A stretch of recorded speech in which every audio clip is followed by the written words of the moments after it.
Welcome back. We've got another great video for you today. This one's got a bit of everything. Fixing your mistake. Fixing my mistake. This is a fairly standard installation for us. Today it's going to be 14 bifacial panels with the GivEnergy hybrid system.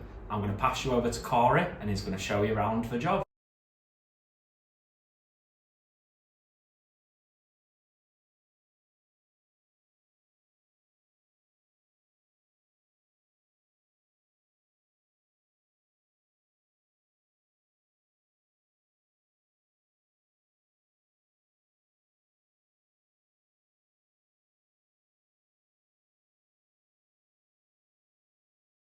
Right then guys, so this job, this setup, customer is having a GivEnergy. He's having a GivEnergy 5 kilowatt hybrid inverter with a 5.12 battery, the generation 3. He's having it outside the house. Battery's all IP rated. Show you outside the house. Bit of a windy one today, so roofer came yesterday, put the panels on. They're all on the side elevation just here. Customer was a bit concerned about having the battery downside of here due to getting his bins down. He didn't want to have a little bit of access for his bins, which is fair enough. He hasn't really got anywhere else inside the house for the battery system. Obviously lofts, we don't put batteries in lofts. So with this job we're going to go a little bit higher, so the battery system is going to be sort of just above these meter cupboards, high up, so his bins can still get through. Even though I still think even if the system was lower down, the batteries would definitely still get through. So yeah, the system's going to go there. We'll have a DC run straight up into the soffit, straight to the loft space where the cables are all coiled up. The wiring side of things is the fuse box, which is good. We use fuse box.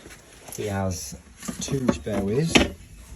That's not really a way really, to be honest, it's like half of one. You've got 2 spare ways, which is good, but we need 4.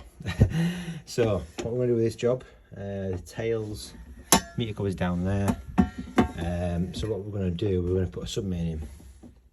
Going to run a feed from here to a fuse board just lower, which is going to be fuse box, which is all going to match up, so it's going to look nice and sexy.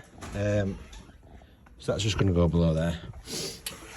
What we've got in there, we've got, bam, we'll have RCD for the system, battery system, 5 kilowatt inverter, so you need 32 amp unfortunately. Then we'll have a feed from the main board, which will be run in 6mm from there to the sub main. Then you'll have a feed which is a 6 amp feed for the energy meter. This is the GivEnergy energy meter, so this is monitoring what the customer is using in this property. That's for that. And then we'll also have a bi-directional generation meter, and that's so you can see the current flow going both ways. So that's that, and that's all going to be fitted in this box. With this one, this board has already an SPD installed, so I'm gonna leave this one out, and that will create a couple more spare ways for board for customer if ever he needs it. Job's good. Also we have to run a CT clamp from the energy meter, which is this one, from the meter to the main board. We can't just put the CT clamp around this live tail because somebody's installed another feed inside the meter cupboard, and that is for the car charger. So we're going to monitor the full house, so I'm going to have to take the feed all the way back to the meter cupboard to be able to monitor the EV, this board, my board. So yeah, we'll show you the end product. drill on a slight angle because the gas board is the other side of this wall, so I'm going to drill on a slight angle just to get past it, so we can miss it and then go straight up to isolate it from outside. See how we get on.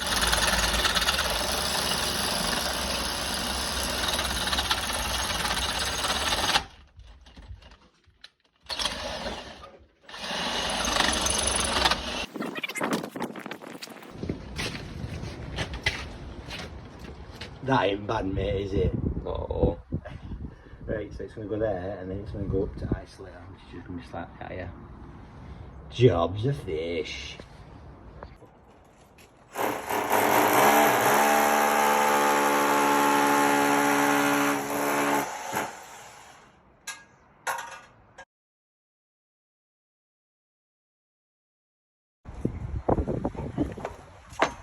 Right, pal, what are you doing? Fixing your mistake. Fixing my mistake. Here, come have a look at this. It says levels broke. Now move level out of the way, come on. I'm fixing your mistake here. Let's have a look. I don't think you can see it, but... Ah, because I'm fixing. Look, you've got, hold on, wait. You've got one plug there, then look at the next plug up there. I think I've had out that much out of level. Oh my days. You say level's broke. It's you. And by the way guys, don't laugh at my level, but I use this level, I know it's going to take longer, but for my spacings for my clips. So every two of them is one clip for conduit, and for Flexicofix is every I think it's just every more, clip. you know, actually, because all these are level. Mate, they're not level. Apart from that one, you know.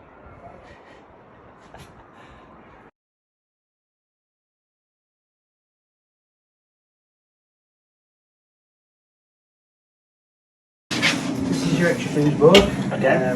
This is completely separate, so we fed it from the sub-main, the main board. Then it comes into here. You've then got the main switch just here. We've also got a feed for the GivEnergy meter. Right. We've got a feed for the full system, energy storage and solar. And then these two meters, you've got one meter which is monitoring what you're using in the property. That's telling the system when to charge and discharge. And then you've got a generation meter. That's a bi-directional generation meter, so you can monitor the current flow in one direction and As well as the other. yeah. So then from this point, then it just goes straight out and straight to the battery system. With this board, it's a new regulation now. Fuse boards have got to have surge protection devices. Yeah. I haven't obviously put one in here because you've already got one On there. here. Yeah. This surge is protecting The whole system. Yeah. Yeah. So yeah, that's that. You've got a CT clamp which goes through here straight to the mains, which is around the live tail coming in from the property. The reason why I've had to get the CT clamp at that location and not at this location is because you've got a car charger. Yeah. We've got to monitor the full house. Full house, Yeah, so that's why it's gone directly to there. Okay. If you didn't have that, I could have just put the CT clamp just there. Yes, then we'll show you outside next. Looking at it, you've got a DC isolation switch on the left hand side, you've got an AC isolation switch on the right. So it's producing energy from the roof. Yep. Got two separate strings, you've got 7 panels on one string, 7 panels on another. It comes into your DC isolation switch just there, and it's the inverter. It then charges your battery, but then it can also discharge the house. So this is a hybrid system, so it's basically from DC to DC. Yeah. If you had an AC coupled version, you have to go DC, AC, AC, DC. This is obviously more efficient. So you go direct into the battery, it then discharges, goes from DC to AC through the AC isolation switch and then down into your house. At that point then, any surplus energy then would then divert into the battery. Yep. Once the battery is fully charged, it will then go down the grid and then you get your incentive from Octopus. Yeah. These little icons on here, it just shows you at this minute in time it's doing a firmware update, so that's why it's flashing. Okay. You've got your battery icon, your utility, your grid, your load and your PV. It's hard to see on there, but on the app itself you'll be able to see how much is going where. Yeah. Yeah. You've got another DC isolation point just there. We didn't actually need to put this one in, but it's just good practice that we put an external one in for testing and stuff like that. Yeah, do you have any questions on? No, that all makes sense. Yes, perfect. We'll just wait for the update to be completed and then we'll pass it all over to you. Cool.